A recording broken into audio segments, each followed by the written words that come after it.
Welcome everyone to this new video. I am Juanan, better known as Dr. Seuss, and today I'm bringing you a new deck profile. This time, I think this will be the only deck profile I do in BT10 format. It's Xros Heart. This time I managed to get the first place on the Grand Prix, the DC-1 of Europe, held by Ride and Trade, which is, well, I think I speak in the name of everyone, saying that Ride and Trade has been the best tournament organizer of the whole Europe.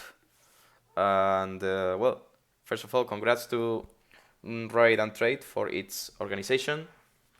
And secondly, thanks to my playtest friends, Alberto, Miranda, Chuso, Dai, although we hate you, JC, and Miguel. So thank you so much until now.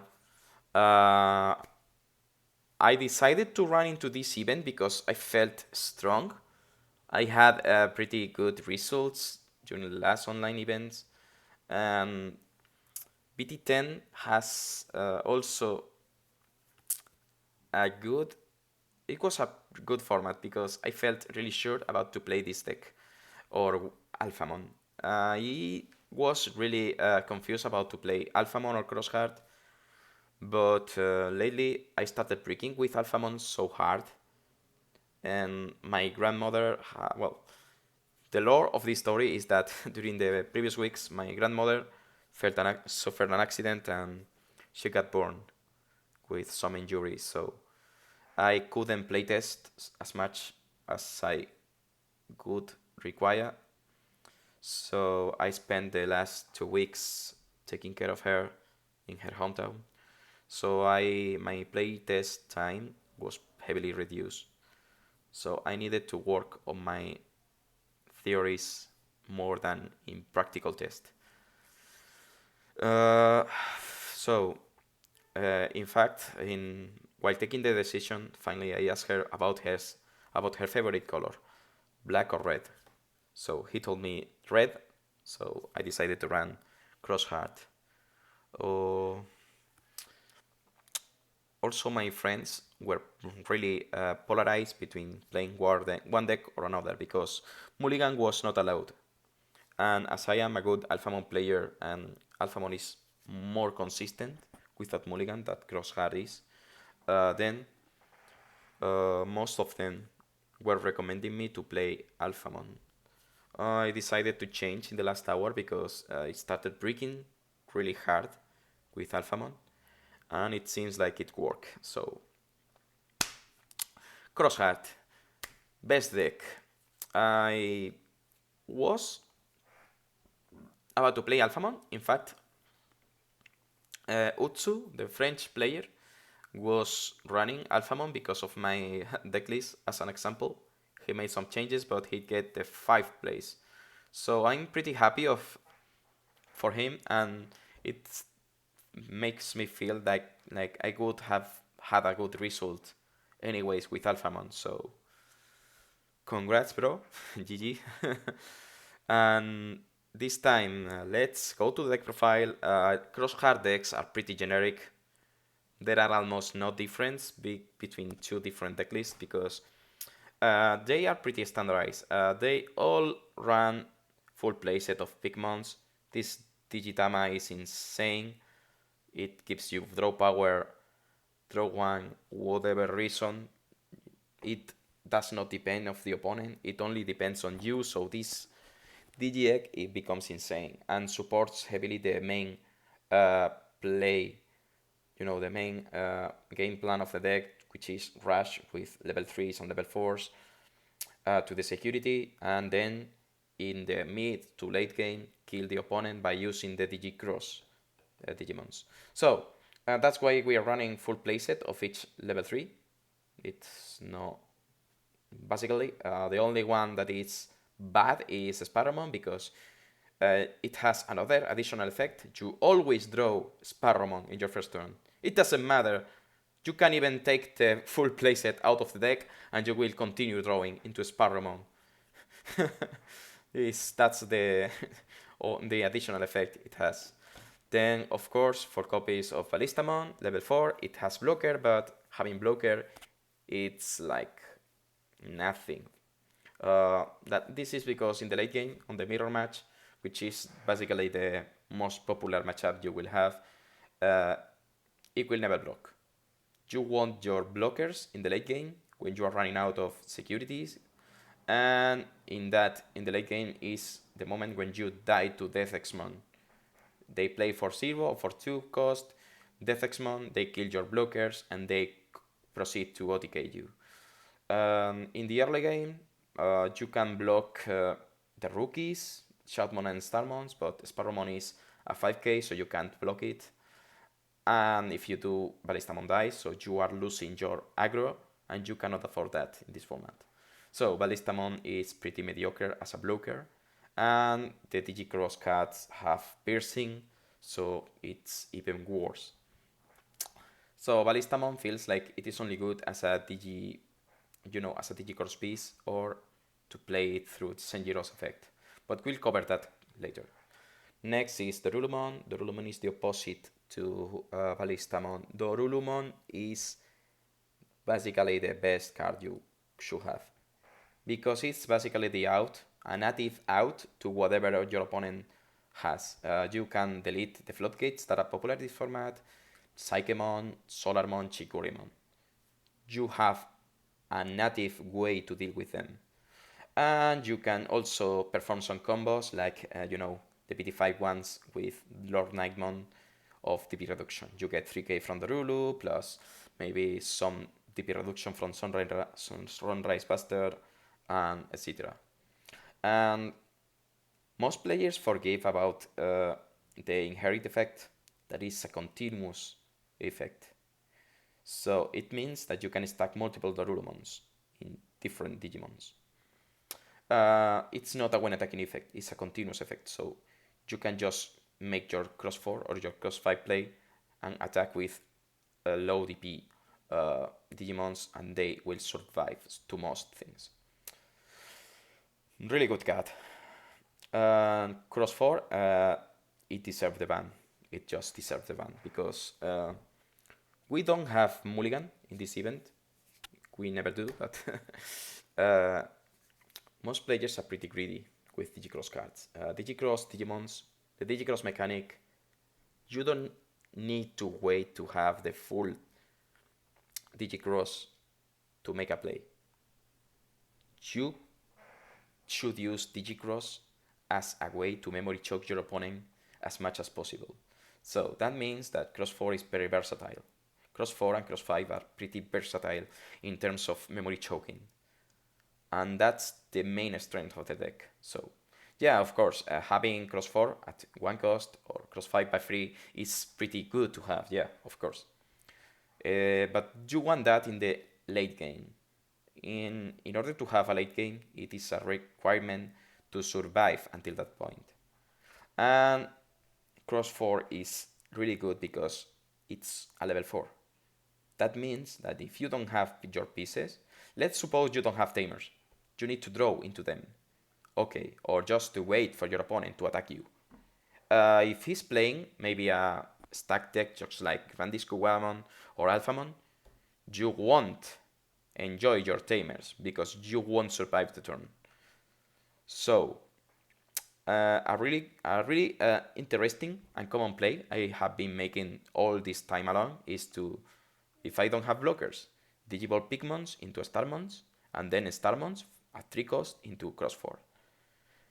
So, this play is just insane. That means that in my second turn I can have an 8,000 DP attacker that, when attacking, throws 2 cards. This is the same number as if I could have played Cross 4. So, but the thing is that it is an 8k DP beater. 8k means it won't die to most things in the security, and it means that it can survive a turn. So if this play survives, it means that I will check you 2 securities and I will draw 4 cards.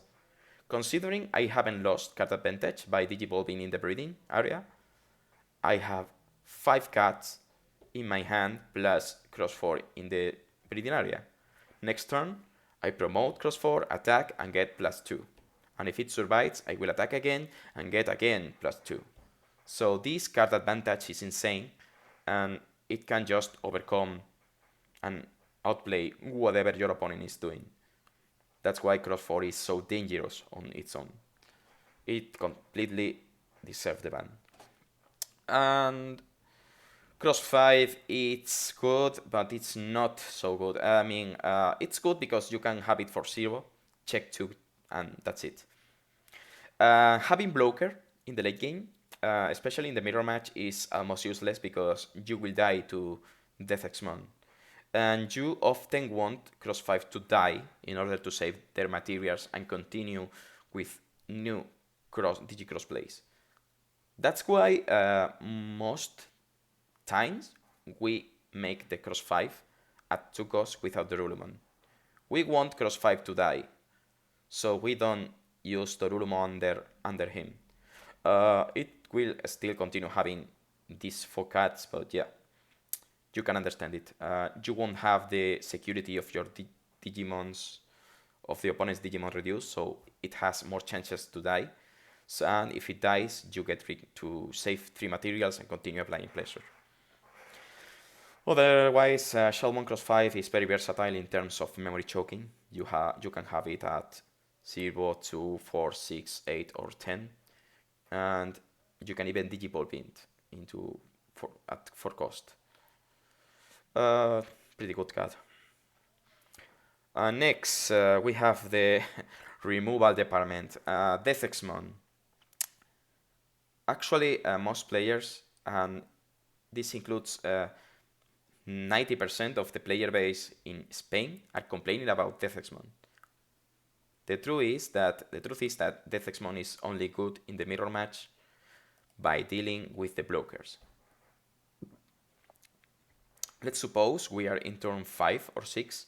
My opponent controls 1 copy of Cross 5, 1 copy of Ballistamon, and I mean maybe 4 or 5 Tamers. If we are in that situation, then Death X-Mon comes cheap. It kills the blockers. Then I proceed to make my own Digi-Cross plays, and I OTK the opponent. Or maybe just finish him if I already did some damage. That's it. That's the utility of Death X-Mon. There is no deck in the format that dies to Death X-Mon. For example, stack deck, Grandis Kugamon, Alphamon, maybe Were Garurumon, Metal Garurumon X, Gaiomon. None of these decks die to Death X-Mon, so Death X-Mon is a dead card. The only reason to play 2 copies of Death X-Mon is because the mirror match is really popular. I was expecting, in fact, half of my tournament was mirror match, so that makes sense. Death X-Mon otherwise is pretty mediocre, and we could consider even that is a bad card against most decks. Dark Knightmon is useless. Blue Flare is useless. Maybe some wild cards, wild decks just like Commandramon, Rush, Armor Rush, maybe a Rookie Rush deck. Those decks are losing to Death X-Mon? Not really, because most of their Digimons are dying by attacking the security. So if they survive, okay, you can just play a Death X-Mon, let's say for 11 cost or 8 cost. It's no different from Ultimate Flare or something like that. We don't want to run Ultimate Flare for the same reason as we don't want to play Death X-Mon at 8 cost or 11 cost, because if I play something on 11 cost, it means I'm losing.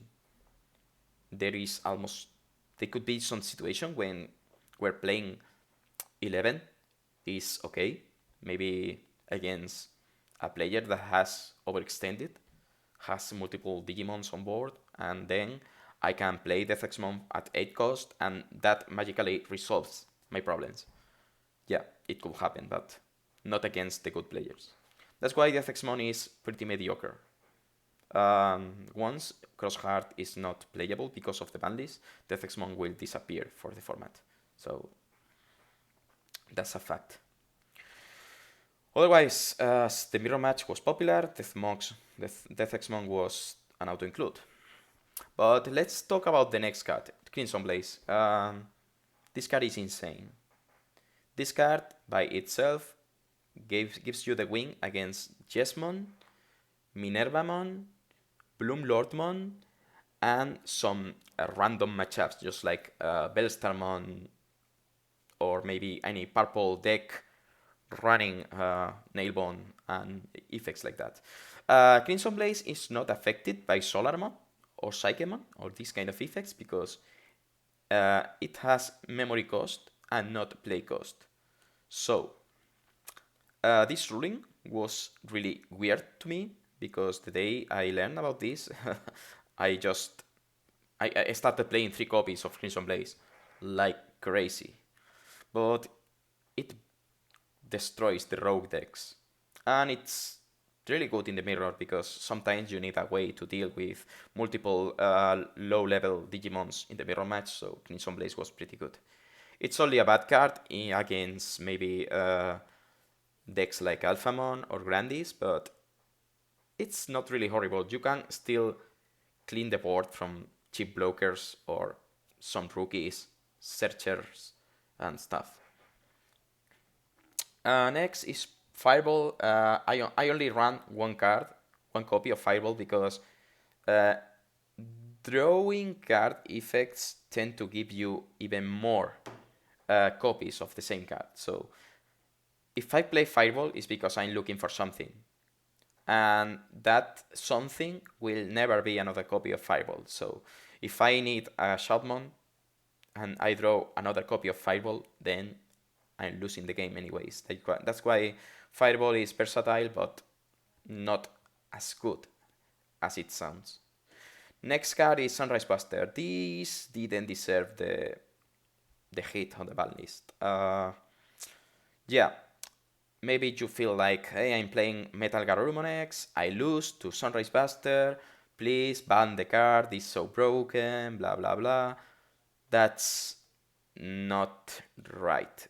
Sunrise Buster feels really unfair when the Xros Heart deck is winning. Yeah, if you hit this card on the security, or if they play it, they control 5 tamers, they do minus 15 KDP reduction on one Digimon. Yeah, that sounds unfair at 5 cost.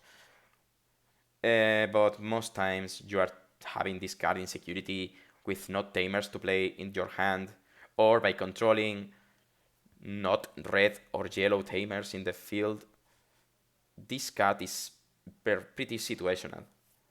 Actually, if the only reason to run this card is because it's cheap and it can still kill some Digimons, just like, Psychemon, Chikurimon, and this kind of Digis. Otherwise, I could not recommend to you to play a full playset of Sunrise. I wouldn't even recommend you to play this card over other. If you expect this card to be on security, just play Wyvern's Breath or something like that. I don't like situational effects, but yeah. Actually, I only have this card played twice around the tournament, and it was never decisive. So that's it. Now let's go into the most controversial part of the deck, which were the tamers. Yeah, I am not running the conventional amount of tamers because by playtesting we discovered some things. First of all, one copy of Tai, but we'll cover this later. 4 copies of Taiki, auto-include, of course. This is not a mystery for anyone. Taiki, we need these tamers as soon as possible. It gives you consistency and it unlocks you the ability to make Digicross from your tamers, and it also gives you the red color, so Taiki is the tamer you always want to open in your hand. Next one is Akari. Akari is just really good. The card that you can play the Rulumon for free, that's always good. But the thing is that you need to draw cards in order to draw your pieces. So adding more draw power to your deck makes you faster, and that's what you want in an aggro deck. You want to kill faster. And if you are not able to just draw your cards and draw your pieces, you cannot just win. You can't just win the game. So full copies of a carry are really necessary. Next, 3 copies of tie and carry. And this is because of some recommendations from my friends. This tamer is really easy to trigger. Your opponent, especially in the mirror match or against any other BT10 deck, they can't afford to not attacking you. They need to apply pressure on you. And same goes for you. You need to apply pressure on them. That's why this tamer is so good. It feels really unfair, but it not only does unlock your 2 colors, but it gives you always +2 memory. It's really easy to trigger and is a security bomb. Once your opponent has checked this tamer, your opponent feels really bad. It feels really fear. It feels the fear, It gets a lot of more pressure because whatever he does, you get +2 memory. And we're speaking about a deck that can win you. It can just kill you with 1 memory. So having +2 plus whatever memory gain you have, it's just insane. Also, well, the other effect makes you able to reduce even more the security DP on your opponent's side, so your cross-4 has more chances to survive and continue with the pressure by playing multiple copies of cross-4. Next, 2 copies of Senjiro, and this is the controversial part. By playtesting, in terms of card advantage, we have spoken about that a carry is pretty important, but Senjiro isn't. We discovered by playtesting that if you open with multiple copies of Senjiro, or maybe Senjiro plus Ballistamon, most players are pretty greedy with this. They do, haha, I put my rookie on the breeding area, then play Senjiro, play Ballistamon, and you pass to 2 memory. It sounds like a good play, right? But it isn't. It means that you having less 2 in your hand. You have -2 card advantage. So you start your game with 3 cards in your hand, and your opponent is starting with 5 plus a card draw. So you are 3 to 6 in card advantage. Next turn, you will draw another card, you go to 4, attack with your rookie, draw 1, you're at 5, but your opponent can just play Taiki and have a rookie to attack. So you will always be losing in terms of card advantage. That means you are gathering your pieces later than your opponent does. So that means you will lose the game. And I tried to play for 4 copies of Senjiro, you draw multiples, play 3, you draw multiples. It's always a mess to have multiple Senjiro because in the early game you need to draw cards. And then in the late game you need memory to play those cards. If you are in the early game with multiple Senjiros, you have memory, that's okay, but you don't have cards to play. And that means you will end up losing the game. Then the memory setters, 1 copy of Kiriha and 1 copy of Tai.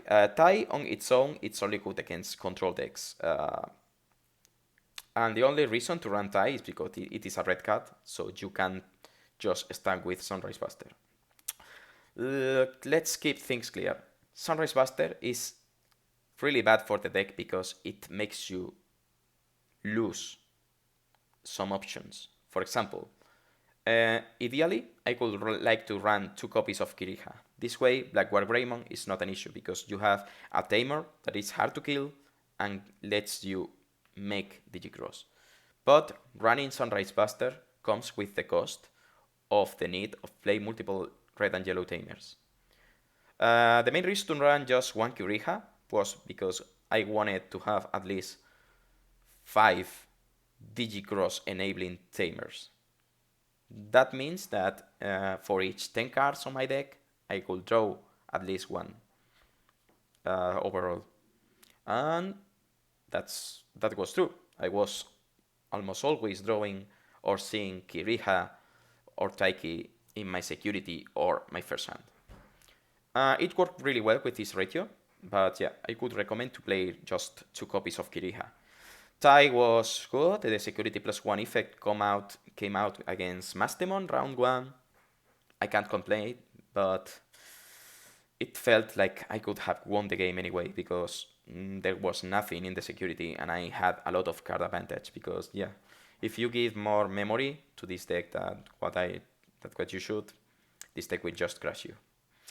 Okay, and lastly, this is the deck profile about my rounds. It was 2-0, 2-0 against Mastimon. Really easy win. I got first the card advantage, then I started applying pressure. My opponents had pseudo bricks, and he started playing Magna Angemons, giving me 7 memory turn 1. It was like crazy. Second round was mirror match. I end up 2-1, I guess, because that's in the mirror match you feel a lot of pressure. You feel like any of the players can get the win in the early game just by drawing the right cards. And I got lucky in that game. Then third round was against Alphamon. I was able to win against him. That player got the third place in the tournament, so yeah, it was a good player. I just couldn't kill him on the second game, but he bricked really hard in the third game, so I could get the win. Round 4, it was against another Xros Heart deck. I was able to just 2-0 on him. It was a really simple game. I just got more resources than he did, so I could able to win. The 5th round was almost the same against Shorit, one of the German players. That's I consider one of the best players here in Europe. But it felt like I was drawing everything and he didn't, so it was a really short match. And the final round was against Black War Greymon. For the first game, I was able to memory choke him all alone and finally establish with Kiriha, which is the card that wins that matchup for you. Once he has its Black War Greymon out, he kills 1 or 2 of your tamers. Then you need to play Kiriha and continue memory choking him because he won't be able to perform a second stack. And that way you always have your cans in your hand, so you can do your Digi-Cross plays later, no matter what. And if you add your early game pressure to your post-game Digi-Crosses, you can just outplay Black War Greymon anyways.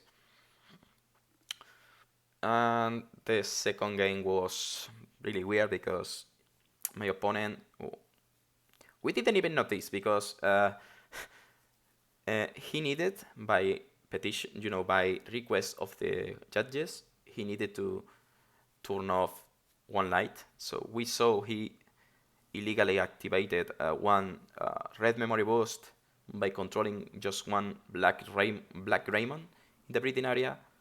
We didn't even notice, actually. Then a lot of turns passed. Then the judges realized of this and they gave him game loss. It was sad because I know that pain better than anyone does, but that gave me the win on the 6th round. Actually, my hand even allowed me to win that turn. I had ways to just kill the opponent, passing through blockers. But yeah, that was really unfair for my opponent. But well, this is the deck profile. Again, thank you so much for watching this video. Well, about the future of the deck, you already know this deck is receiving 2 hits on the next ban list next week. But I still see this deck viable in BT11 format because you are only changing your cross 4 pieces from your cross 3. And cross 7 is a really good card to have. But yeah, until BT11 we will not see Xros Heart anymore. But well, that's everything. Please, if you enjoyed this video, please leave your feedback in your comment section. subscribe to the channel and give like to this video, and see you in the next time.